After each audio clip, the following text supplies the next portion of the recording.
a very limited meeting for tonight. But what is really would be the main agenda is the discussion of the continuing increase of COVID patients in our land.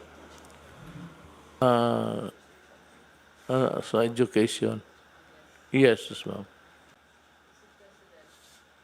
Take your time, ma'am. You have Yeah. everything. During our last meeting last Monday, you asked us to present a formal proposal on the advantages and disadvantages of having limited face-to-face learning at this time, pero limited only in areas where there is low risk assessment and where there is compliance with the requirements of the Department of Education, as well as compliance with the minimum health requirements of the department. Yes. Only in I these now places, remember not it. for everybody, only for those which are considered low risk. And if there is face-to-face, it will not be for the entire 5 days of a school week. It could only be 1 day or 2 days, and the sessions could be limited to the most important things that a child should learn. And it is now being done. LaSalle did it. They started last June. And there's a very small school in Siquijor. It's also started last June, also with limited face-to-face, and it's working. So the local government officials have been writing us, and international schools also have been writing us and requesting if we can allow limited face-to-face for those who will be able to take the necessary precautions. And so we have submitted, Mr. President, to the Secretariat both a PowerPoint presentation as well as a text describing how it's going to be done. Yeah. Right. Yeah. So we are complying with your instructions. And if I may divert, because a while back you were talking about medicine, we have Filipinos who finished medicine in Russia, and they are practicing in the Philippines. My niece did finished her studies in medicine in Russia for 7 years in the Russian language at the top of her class. And she's now provincial health officer in Catanduanes, and there are several more. There was a period when Filipinos went to Russia, but without the usual official arrangements, and they finished, and some of them are back, so they can really vouch for the high quality of medical education. But to go back to face-to-face, I am just submitting. You may not have time anymore at this hour to listen to the presentation. No, I have. Okay. Yes. Can I please? I Yes. must listen to you, not only find the time. We are very pleased and happy to report that in terms of the public and private school enrollment total, in spite of the combined impact of COVID as well as the destruction on the economy, the downturn of the economy, we were able to achieve 77% of the total enrollment compared to last year. Sa public, 90% of our students last year ang naabot natin. So, in spite of these two very difficult situations na kaya natin, ang ating problem is with the private school enrollees kasi only 27% have returned. And we now have this, what I describe as the phenomenon of private school students migrating to the public school. Ang latest number is 347,860. And this is because, Mr. President, the private schools have been affected by the downturn in the economy. Dahil parents who lose their jobs cannot already fund the studies of their students. So I also have presented a timeline when we all started. We started our work April, May 28. That's when you express support for blended learning. And when you gave instructions that you will not allow face-to-face learning, we also correspondingly took out from our learning continuity program the face-to-face learning portion. But right now, Mr. President, we are receiving many queries and many requests from local chief executives, from legislators, private and international schools. There are 71 international schools all over the country, and they are requesting if limited face-to-face classes can be held. I have here a few slides which I will not repeat anymore, wherein we showed that children are not as badly affected by the COVID phenomenon as the adults, especially the elderly. We are saying that of the total confirmed cases, for example, out of our 67,456 confirmed cases, only 2,832, most of them also mild, or 4%, 4.20% are children. And in terms of our records, Mr. President, we only have 16 recorded deaths of children, which is 0.87% of the total deaths as of July 19, Mr. President. No. So now I go to the possible terms and conditions. What would be the advantage of limited face-to-face?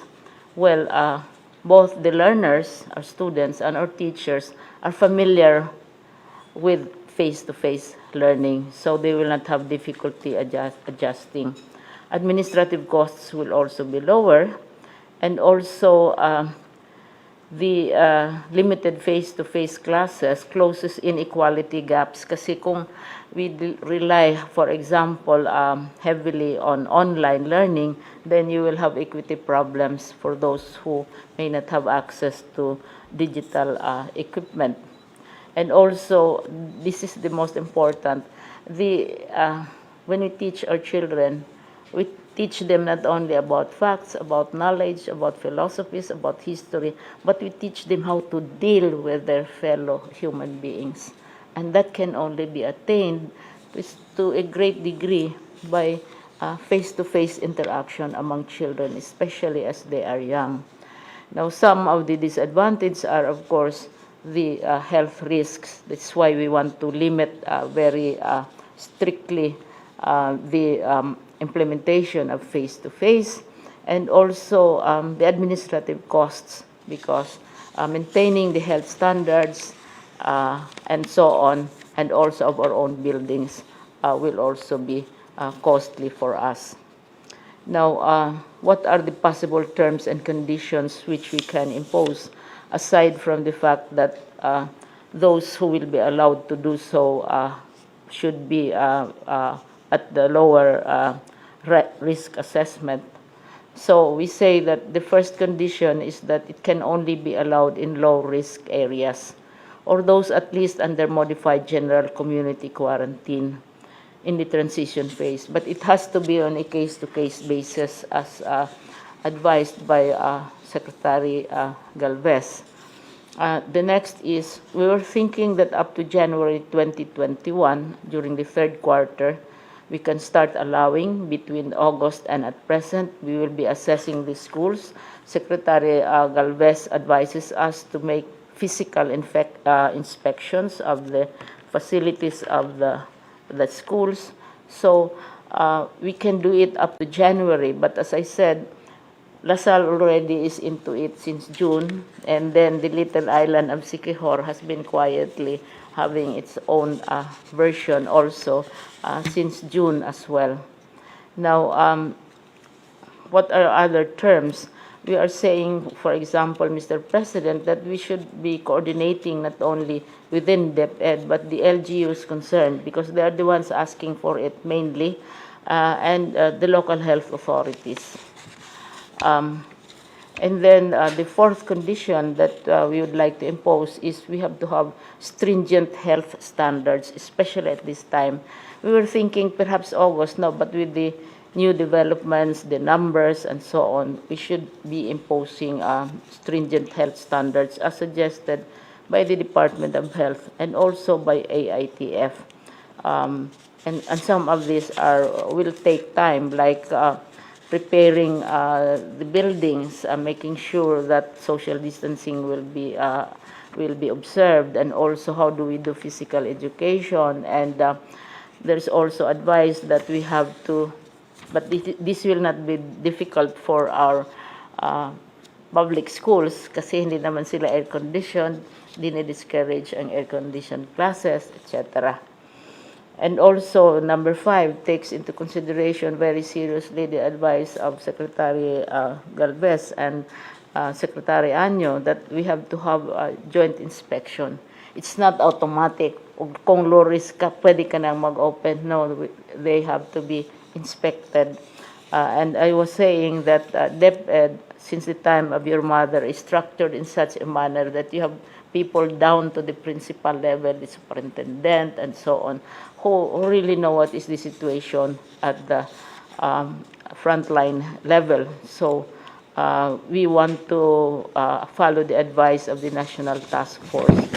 So in summary, Mr. President, for basic education, we are saying that maybe we can allow limited face-to-face learning, but to be strictly regulated in the light of present conditions. So we have to listen to at least 4 agencies which would have an interest in the matter.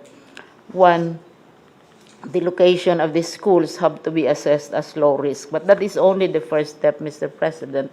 Secondly, our schools have to be friendly to the idea of face-to-face during the time of COVID. Like we cannot allow schools with very small classrooms. Kung small ang classrooms, we have to adjust the number of students in a class, maybe 10 per batch and so on. And then they have to be in good state of repair. They are safe kasi dumaanan ng mga bagyo, may lindol, may putok ng bulkan, and we have to make sure na even if they are safe from COVID, they might not be safe also from weak or weakened buildings of ours. So kailangan din standard and physical condition ng aming schools. And then importante is that the schools should also meet the minimum health standards. We have already, as per your instruction, we already have organized and created also our minimum health standards, and it is in writing. We have circulated it actually in DepEd already, because school or no school, we are imposing the minimum health standards. And this is in consultation with DOH. We benefit so much from their advice. And then 4th, the host local government, because they are largely the ones who are asking for this, aside from the international schools, they have to be ready to support financially the schools, because they have the SEF. SEF is a national tax on real property, 1% of which should go to education, and which the provinces collect. So it's a national tax. It's our national tax, which the provinces are collecting, yung SEF, the Special Education Fund. So they have to be prepared to help finance the needs of these schools. So itong 4 na conditions, Mr. President, have to be fulfilled before we allow limited. The accent is on limited because the public is reaction na may meme pa sa Secretary of Education na I said daw patay kung patay pero kailangan magklase, which of course is not. I would not be capable of making such a statement. It is widely circulated, and so this is very important to us to continue the learning process, but at the same time, assure the safety of our students. So, ayun, Mr. President. And then we have a written text also about this presentation. So, ayun. For your consideration. Limited lang talaga, sir. Like, those who are asking are like Siquijor or like the Nagat Islands, Siargao. They're the ones who probably halos zero level, and then local governments who are now declared as low risk. Yun, sila ang I'm with you on this. Thank you. Let's try to make ourselves productive even how constricted the times are. Okay ako sa ano. Thank you. Thank you, Mr. President. Any other report that yung General Galvez, you want to say something? Ang ano nito is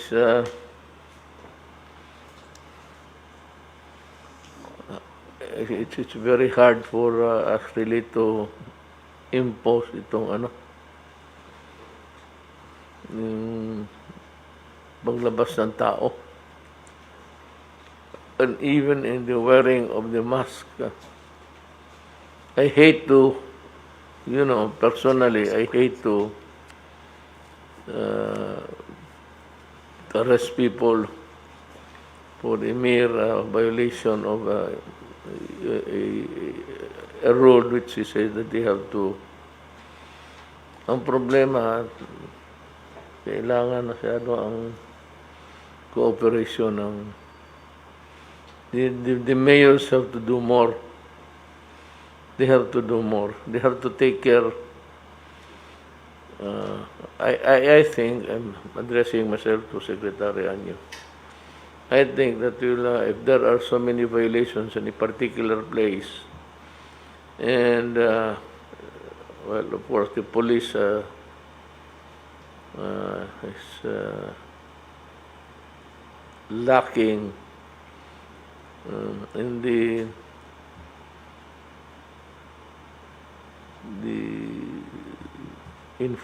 enforcement of inadequate response to the rules that we are imposing simply because we want people protected. O pwede naman sa yung ipatawag sila. Yes, sir. Mr. President, magandang gabi po. Kanina pong umaga ay nagkaroon kami ng pagpupulong sa pangunguna po ni Secretary Duque, Secretary Lorenzana at iba pang mga key members ng IATF. Kausap po namin yung mga opisyales ng ULAP, kasama po yung League of Provinces, League of Cities, League of Municipalities at Liga ng mga barangay at lahat po ng mga governors at mayors na under po ng GCQ. At maganda po ang naging resulta naman ng pag-uusap. Nagkaroon po kami ng mga kasunduan po kung paano yung pagpapatupad ng mga localized lockdown.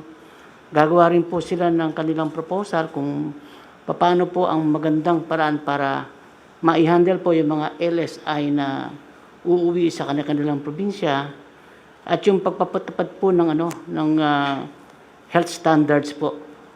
Gusto namin magkaroon po ng isang implementation lang po ng pare-parehas about LGU kung ilang araw po dapat ikukulong yung mga nagbabiolate sa pagsusuot ng mask, face mask at hindi nagpi-physical distancing at kung magkano po yung multa para po kahit saan pumunta ay pare-parehas yung pagpapatupad.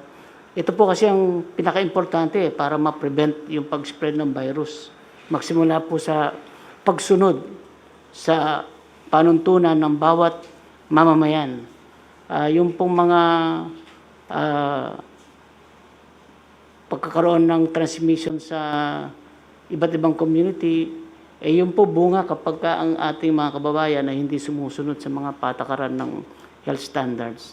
At tuloy-tuloy po yung aming pag-uusap. Gagawin po namin ay pupunta naman po kami sa ibaba at yung mga particular po mga city at down po hanggang barangay na dapat ila-lockdown ay meron po kaming yung tinatawag na code teams. Ito po yung coordinated operation to defeat epidemic. Yung mga expert po ay pupunta doon sa ibaba at tutulungan po talaga yung ating mga mayor sa pagpapatupad ng lockdown. Kompleto po yung actions na gagawin mula po simula hanggang matapos. At importante po talaga yung mailipat po yung mga positive na patient sa ating isolation facilities para hindi po makahawa sa community. So tuloy-tuloy po ang ginagawa namin ugnayan sa ating mga mayors at governors at sila naman po talaga ay porsigido po na maipatupad yung mandato nila para matapos at malabanan itong COVID, Mr. President. Mind you,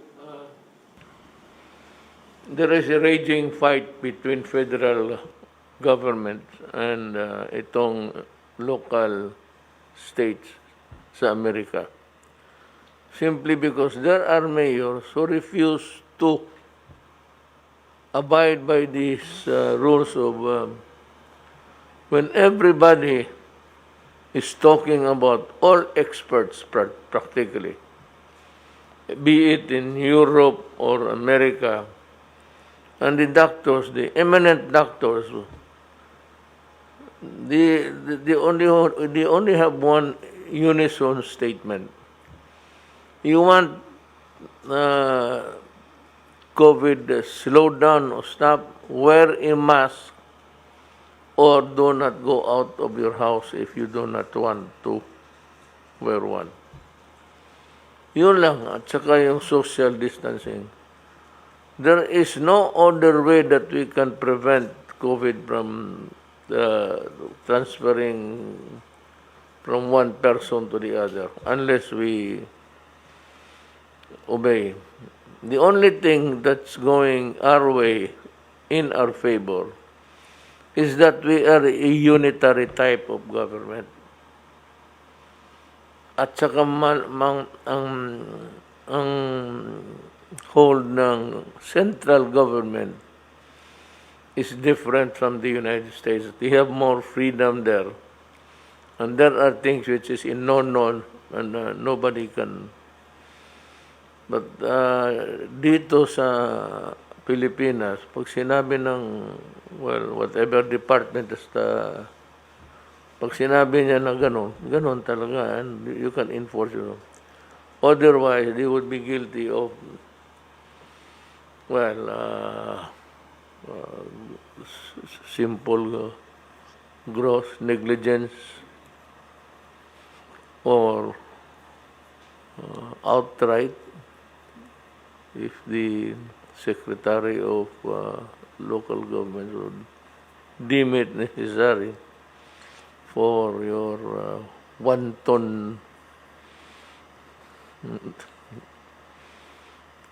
then you can be suspended. And as a matter of fact, you can be terminated. Yan lang anak pabuti sa iba kasi ayaw. That has no place in the Philippines because everybody is bound by the national policy. Itong atin naman, ang task force is really for the good of the people, for all. Kaya we do not have any qualms in arresting people.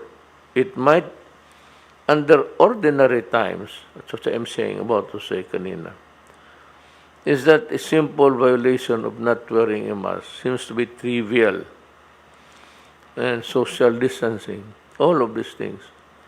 But during times of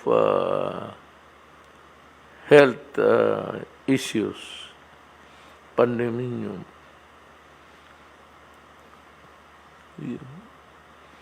you can, because it can be a serious crime, transmitting your the theory is that you are the carrier. That is why you should wear a mask so as not to pass on the infection to the other guy. Baliktad ang psychology dyan para talagang nawala sila. So, we'll have to ask our police to be more strict. Saka hulihin talaga. A little shame would put them on notice forever. At sino ba naman gusto mo mahuli ka? But if you are brought to the police station and detained there, that would give you a lesson for all time. So, gano'n na. At saka makikita nila. Yung mahirap itong nasa squatters, gano'n din sa Davao, sabi nila. Sabi nila, hindi ako napunta doon. Ask the police to function the way they should in times like this. Is there any other Mr. President, magandang gabi po sa inyo, Mr. Senator and fellow members of the IATF. Kanina po nagpulong kami ng gaya po ng nabanggit ni Secretary Ed Año, ang mga kinatawan po ng Union of Local Authorities of the Philippines at ang League of Provinces of the Philippines at ang mga League of Municipalities at iba pa pong mga associations or leagues, no, na binubuo po ito ng mga iba't ibang mga local chief executives, governors, and mayors. At kanina po ginamit namin ng pagkakataon na ibahagi sa kanila ang mga karanasan na magagandang mga karanasan ng atin pong mga ibang local chief executives, yung pong kanilang best practices. Ang isa pong halimbawa dito yung sa Baguio City. Sa kanya pong containment strategy, si Mayor Benji Magalong ay kanya pong shinare o ibinahagi yung success elements of his containment strategy, lalo na po sa patungkol sa contact tracing, Mr. President. So, yung contact tracing ng Baguio po ay talagang masinsinan at talagang kanila pong nasasakupan ang mga na-expose sa bawat positive case ng COVID. At sa totoo nga lang po, Mr. President, ang kanilang ratio is 1:37. For every one positive case, mga 37 ang kanila pong nate-trace na na-expose po doon sa positive confirmed case. At maganda po ang naging resulta nito dahil abot nila yung mga tao, yung first generation contacts hanggang sa second generation contacts. At ito pong mga ito ay na-test nila, Mr. President. At sa larangan naman ng testing, si Secretary Vince Dizon naman po bilang ating tinagurian testing czar ay nanigurado po na ang testing capacity ay patuloy ang pagtaas at ang daily testing output po ay mapapataas din po dahil nga kung mas marami pong matitrace, kinakailangan matest po sila kaagad. At ang sabi po ni Sec Dizon ay maabot po natin ang 10 million test by 2021. As of today, ang total tested individuals natin umabot na po ng mga 1,120,000, Mr. President. Sa ganun din po pagpupulong kanina ay ibinigay din po ang mga developments patungkol po sa expansion ng mga isolation and quarantine facilities ng atin pong Oplan Kalinga at si Secretary Mark Villar naman po ang nangunguna sa pagpapausbong at pagpapalawig po ng lahat ng atin mga isolation, isolation and quarantine facilities. Kasama na din po ang mga evacuation centers na posibleng convertible into isolation or quarantine facilities, Mr. President.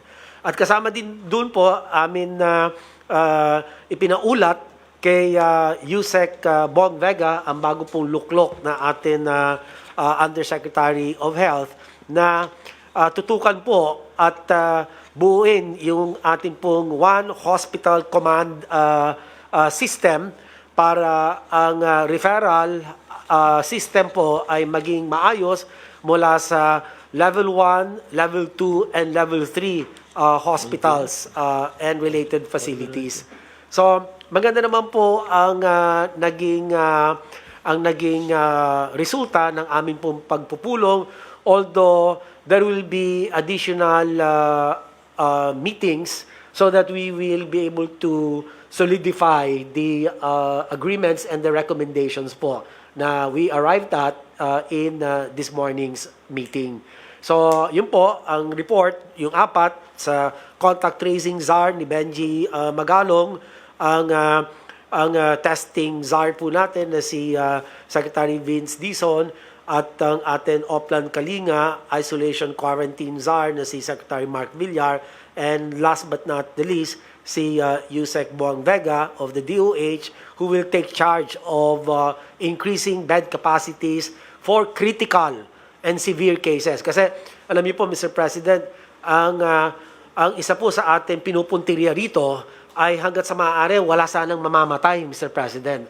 So yung early detection, napakamahalaga po rito, at ang clinical management, kinakailangan po clinical best practice management of all COVID cases across all the clinical spectrum of the COVID cases. So ito po, naging mabunga po ang aming pong meeting kanina, Ginoong Pangulo, at ifa-follow up po ito through a recommendation that will finally be approved by the IATF on Monday next week po. So yun lang po ang karagdagan ulat patungkol po sa ating pong mga meetings. At in fact, nag-meeting din po kami last Saturday, Mr. President, ng mga bilang na mga punong lungsod ng NCR na kung saan po medyo hirap po sila sa kanilang containment strategy, at pinakiusapan po namin sila na sabihin sa amin kung ano po yung mga kanilang tulong na kinakailangan para maayudahan po ng national government. At doon na nga po ay nakapagbigay po tayo ng suporta, not only in terms of technical support but also in terms of direct assistance, testing, quarantine facilities. In fact, ang DepEd nga ay kanila pong sinulatan through the IATF na humihingi ng pahintulot na i-extend po yung gamit ng mga eskwelahan as quarantine facilities. At nagpapasalamat naman po kami kay Secretary Liling Briones na nagbigay po ng kanyang pahintulot na para po natin mapagamit sa kanila ang mga naturang classrooms. Yun lang po, Mr. President. Salamat. May I just add, viewing the events of COVID, yung dimensions ng COVID, in other countries they have this efficient yung ano nila, yung follow-up na contact tracing. Yung iba naman dito sa atin mahirap, I think, but it can be done. But I said it's a Herculean task to do it. Second is yung testing ho. Do we have the capacity to do the testing for every citizen in this country? Sir, yung testing capacity po natin na sa ngayon asa 74,000, but the daily testing output is anywhere from about 20 to 23,000 daily. Oh, na-reach na po yung 25,000. Ang target po natin is 10 million Filipinos to be tested by 2021. And we hope to be able to do the test at 32,000 to about 40,000 a day, Mr. President. So, hindi naman po natin pwedeng i-test ang bawat mamamayan. Wala pong bansa ang nakakagawa nito, kahit na po ang pinakamayaman, katulad ng United States of America. Hanggang ngayon, sila na nga po may pinakamataas na kaso, sila din po may pinakamataas na nangangamatay na kanilang mamamayan, pero ang kanilang testing asa 40 million na, Mr. President. And that's almost close to 9% of the total population of the US, of about 370 million Americans. So tayo po, malalagpasan po natin yon. Magiging mga 10% po tayo of the total population of the Philippines at 109 million. We might be able to reach about 10 million Filipinos by 2021. I say this again because yung testing is also a problem for the US. They have to, in highways, they have to put up some special lanes for you to slow down and do some. If you have not been tested, you will be tested. It's a bit compulsory in the sense that you cannot go anywhere except follow the straight line. And when your time is up, you are there in front of the medical persons. They would swab you and testing. Dito sa atin, well, I think 10,000 would be a good number if you can achieve that. Ang atin lang is, I said, reduce. The thing is, if we can do it, actually, we have to reduce it to the barest minimum na yung tao na hindi yung ayaw in America, because they do not, a good number of people that do not want to be tested because they do not believe in it. So that's a problem. Same with Brazil. It's only now that people are dying and they are short of coffins that they realize that they have to follow the WHO. Wala kasi maniwala noon itong sa mask, pati yung social distancing. As a matter of fact, it was the most elementary sa lahat ng right at the beginning, the pandemonium, right at the beginning, it was really a prescribed, mandatory thing to have a mask. So, kung natin Pilipino to wear mask, and we can, I said, reduce the number of patients. Any other comment? Secretary Galvez. So, susundan ko lang po, sir, ang sinabi po ni Secretary Duque pertaining yung pagtalaga po natin ng apat na CHAR. Kasi po, yung ating haligi ng ating National Action Plan ay binubuo po ng test, trace, isolate, at saka po yung treat.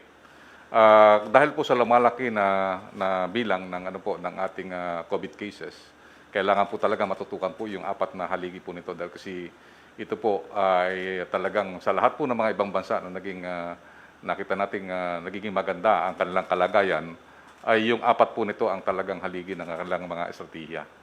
Unang-una po kasi yung sa sa trace. Ngayon po lang namin nalaman na yung ginagawa pala ng ating mga mayors ay kulang pa dahil kasi karamihan po nung inassess po ni Jermagalong yung mga lahat ng mga NCR mayors, binigay po nila yung mga report. Nagpunta rin po siya sa Cebu, nagpunta po rin po siya sa Region 4A, at ngayon po, bukas po, pupunta po siya sa Region 3. Nakita po natin kulang pa yung ginagawa nating testing. Dahil po karamihan, pagka po nag-trace tayo, ay mababa po yung natitrace natin. Minsan karamihan po sa mga ang ratio po ng mga nakukuha ng mayor is 1:20 ang pinakamataas, at iba pa is 1:3. Ibig sabihin, mayroon pong nakakawala na mga positive na gumagala po sa atin. Maganda po yung yung ginagawa po ni General Magalong, kasi si General Magalong po na-reduce niya po yung kanyang cases from as high as 49 to 0. So talagang naisiro niya po yung yung mga cases niya, and for almost 2 weeks wala po siyang new cases. At titingnan po natin yung kanyang kakayahan. Ito rin po ang pinaka-basic ginawa ng Japan. Ang ginawa po ng Japan is how to follow the trail of the TB, mga infectious diseases. So ang ginawa po ng Japan, pinalakas po nila yung tinatawag nilang more than hundreds of BHERTs, yung mga community facilities. Yung BHERTs po natin, ito yung tinatawag Barangay Health Emergency Response Teams. Ito po yung talagang kung tutusin natin, yung sa Cebu experience po natin, yun po ang pinalakas po ni General Simato. Nung kinausap niya po yung 80 na barangays ng Cebu, gumanda po ang kalagayan po ngayon ng Cebu. Tumaas po ang kanyang doubling time, at the same time, yung kanyang R0 bumaba po ng 1.1. Ibig sabihin yung reproduction niya po, yung transmission bumaba. Ngayon po nakikita po natin, maganda po ang ginagawa ni General Magalong because of his passion. Nag-meeting siya sa lahat ng mga mayors, at kinukumpara niya yung mga experience ng ibang bansa at saka experience ng Baguio, kung paano po mapaayos ang tracing. At ganoon din po yung sa India, yung sinasabi nga po in-introduce po sa amin ni SOH, ni Secretary Duque, yung Darabi model, wherein yung hospital po ang pumupunta doon sa mga slum areas. Sila po ang nag-iisa-isa, nag-house to house, kung sino po yung mga may kaso ng COVID. Doon lang po natin makukuha po ang talagang makuha po natin na ma-isolate po natin siya. At yun po, nakikita po natin, ginagawa po ngayon ng ating mga CHAR na si Secretary Vince, ay talagang pinaakyat niya po ang kapasidad natin sa testing. Pati po yung supply chain po natin, yung mga consumables, inayos niya rin po. So ngayon po, pwede na tayo makapag-test ng na-break na po natin ang 26,900 na test natin noong July 17. So ibig sabihin, nakapag-test na po tayo isang araw na more or less 27,000 a day.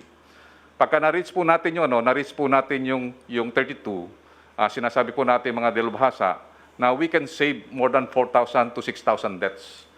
Meaning, maiiwasan po natin yung tinatawag nating magkaroon ng dead on arrival. At the same time, bababa po yung mga severe cases kasi nagkakaroon na po na tayo ng early detection. Kasi po, pagka na-detect po natin kaagad ng maaga, symptomatic at moderate, pwede na po nating gamutin. Yun din po ang kagandahan po ngayon na magkakasama po kami kasama po ni SOH. Nagpupunta po kami sa lahat ng mga ospital. Tinitingnan po namin ang capacity. Mr. President, makikita natin kung maitaas lang natin ang ICU natin na more than 1,000 na ICU beds at saka po yung isolation beds dito sa Metro Manila. Medyo makakagana po kasi kinausap natin po ang mga ospital. Kung sa ward beds, kaya po nating expand kasi ang ng ospital, 30% lang po ang kanilang COVID patients. Pwede pa nating i-extend. Pero yung ICU po, ang hindi po natin ma-extend kasi limited po ang ICU. At karamihan po ng mga critical at saka mga tinatawag natin pong critical at saka mga severe, yun po ang nando sa ICU. So if we will try to tinatawag na to dance with the virus, ang isang strategiya po natin, dapat palakasin po natin ang ICU natin. At yun po, nakita po namin sa Quirino Memorial Hospital, meron po tayong mega ER. Yung isang floor po doon ginagawa ngayon, yung isang floor parang isang ER na po 'yon. At meron siyang 50 ICU beds. At doon po sa East Avenue Medical Center, binisita rin po namin ni Dr. Vega at nakita po namin doon meron po tayong 250 beds at saka meron po tayong 25 ICU beds. Kung yun po, may dedicate po natin na COVID, sa COVID lang po yun, maganda po na magkaroon po tayo na tinatawag sa Metro Manila na 4 COVID hospitals dedicated. Kasi po, ang problema po natin, pagka kumakain po tayo ng percentage doon sa mga patient po na non-COVID, yung non-COVID po ang nako-compromise. Yung mga tinatawag nating may dialysis, yung mga cancer, yun po ang mga nagiging casualty po. So, ang nakikita po namin, we will be recommending na kung magkaroon po na tayo ng zoning sa NCR, meron po dapat tayo ng 4 na COVID hospitals. Para yun, dedicated na hospitals na ginawa po ng China, na nagkaroon siya ng in 10 days, they build a COVID dedicated hospital. Yun po ang nakita namin na mas maganda po kasi nakita natin si Dr. Vega, ang ginawa po ni Dr. Vega, ay nagkaroon siya ng tinatawag na one referral system sa buong NCR at saka sa Cebu. Yung experience po natin sa Cebu, nakita po natin, gumanda po dahil kasi nung pinag-aralan po ni Dr. Vega na yung treatment and care natin, mababawasan po ang pagkamamatay dahil kasi early treatment at saka po yung early detection. So yung pag-design po natin na meron po tayong 4 na char, maganda po yun kasi yung kay Secretary Villar po, more than 167 na evacuation building ang napagawa niya at ngayon po nagagamit na po natin yung 68 doon sa COVID patients na more than 2,500 na po ang kanyang gumagamit po doon. Kaya po lahat po ng tao na mga dedicated na i-assign po natin, si General Magalong, he has the passion to really search for the track yung lahat po ng mga cases. At the same time, si Vince Dizon naman, he is very passionate in ramping up the testing capacity that we had. And also with the supervision of Secretary Villar, yung DPWH po, nationwide po, gumagawa po ng mga quarantine facilities so that we can ready the capacity. Kung just in case magkaroon ng surge, kayang-kaya po natin. And at the same time, si Dr. Vega, through the direction of the DOH, kayang-kaya po natin, kahit na mag-open tayo ng economy, we will be ready to cope and dance with the virus by having an additional capacity, especially kung makapag-produce po tayo ng COVID-dedicated hospital para hindi po tayo magkaroon din ng casualty sa non-COVID. Yun po ang maganda pong gawin po natin, sir. Yun lang po, mahal na President, yun po ang aming report po sa inyo.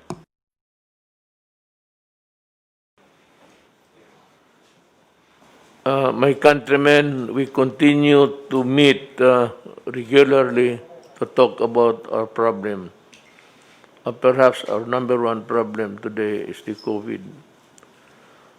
I am as mad as you. Galit ako, pareho tayo sa nangyari. And ginusto ninyo na buksan ko na ang puwerta. Gusto ko yan. Gusto ko ang nagpipigil na lang sa akin, ang science. Gusto ko kasi nagalit na pati ako nakulong na ilang buwan. Naging inutil na rin ako. I have become, except for the voluminous papers, na inutil na ako, na akong magawa na, ewan ko. But, you know, COVID is COVID. Alam ninyo, sa Amerika, sa ibang lugar, for those countries, pati China nga too early, maaga sila binuksan. Sinabi sila ng WHO, wag. Binuksan nila, ngayon nagbalik sila, parang second wave. America is still number one, with so many thousands dying. Hindi ito biro, hindi naman ito sabihin mo imbento, makikita mo naman sa TV. At binabalita naman dito sa atin. So we are trying our best. We have the Secretary of spokesman to keep you informed of what we're doing. General Delfin Lorenzana, Dr. Doke, who has my trust. General Galvez, General Anyo, ma'am. sa education, kay isang sektor yan na worried kami. Alam mo, ang edukasyon, kinabukasan ng mga bata yan. They have to finish a course na para mabuhay sila. So, I know the apprehensions of Secretary Brunes. Pero maghintay kayo, maghintay na lang. Actually, ang pinangako ko sa inyo, kung meron ng yung vaccine, meron na final sa trial, sa Russia, binitawan na nila. I'm sure China has already won. Ang Amerika, ang takot ko na nga noon, kasi nga mahirap tayo, and we need so many millions also. As a matter of fact, I would need about 110 million para mapainom ko sa lahat, para ang COVID nandyan pa, pero maging inutil na. Pag nakainom na tayo ng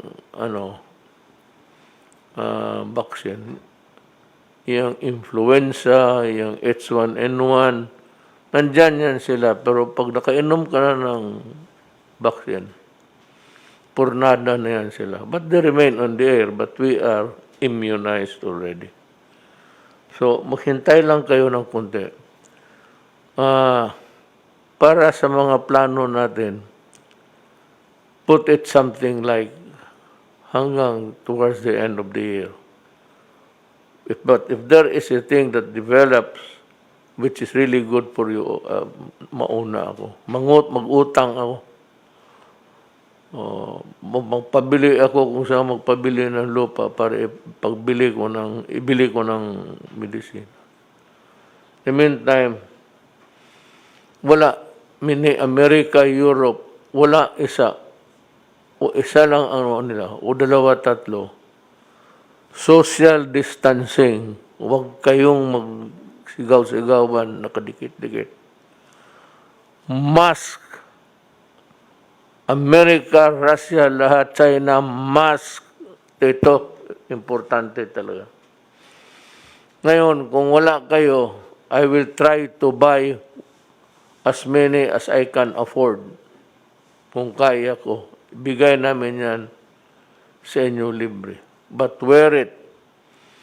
And, paski nagamitin mo siguro yan, 2 beses, okay mo lang.